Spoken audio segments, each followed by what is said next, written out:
Hello and welcome back. Let us try to understand an algorithm called decision trees. We have two classes called decision tree classifier and decision tree regressor in scikit-learn.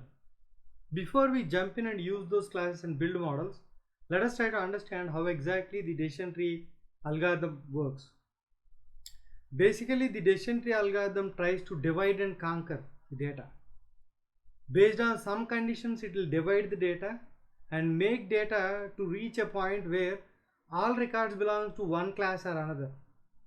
So if you look at this small tree, based on some condition on xk, a particular feature, it is dividing data into two parts, and based on another condition on xi, another feature, it is dividing the data into two different parts, and based on xj, it is dividing data into two parts. So it is dividing, and ultimately it will accumulate the records belonging to one class as the leaf nodes.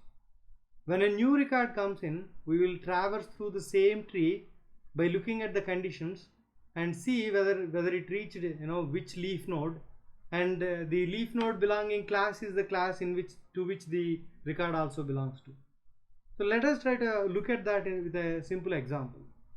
So there are edges and nodes. The nodes are the conditions.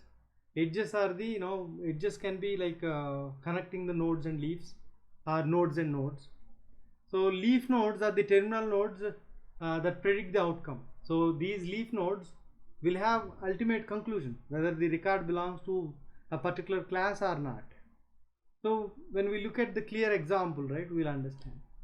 And one more point before we jump in and try to understand how exactly the split is happening. Decision tree algorithms are known as non-parametric models, not because they don't have parameters, but the parameters are undecided. When you start building the model, or when the algorithm starts building the tree, it doesn't know how many parameters. So that's where you call it as a non-parametric model.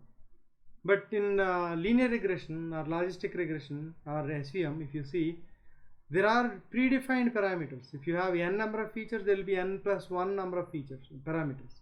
So thetas, the coefficients are called as parameters there. So here in decision trees, there is no restricted number of parameters at the beginning of the model building. After building everything, you will know how many conditions you got and how the data got splitted. So that's where it is called as non-parametric model. It has got no assumptions. Like in linear regression, it assumes that input and output variables are linearly related and stuff. Here in tree-based algorithms, there is no assumptions at all. Okay. So how the algorithm works? Let us look at a classification setup with a simple example. So it splits the data into subsets and checks if the subset is pure or not. When I say the subset is pure or not, all the records in the subset belong to one class or not. If yes, it stops splitting. If no, it will repeat 1, 2, 3 steps. Right? It splits again and checks whether the splitted the nodes are belonging to one class or not. So if you look at the tree here, we have built a big tree out of the data we have got. See this here? So when we splitted the data into 3 parts, this part is actually pure. You see, all the records belong to one class, and this part and this part are not pure yet. So they have no records and S records. Here also S records and no records. So the further split is happening. So that's how it works. It splits the data on a particular column. It's splitted on outlook, and it has got one pure node and 2 unpure nodes. And these unpure nodes are splitted again.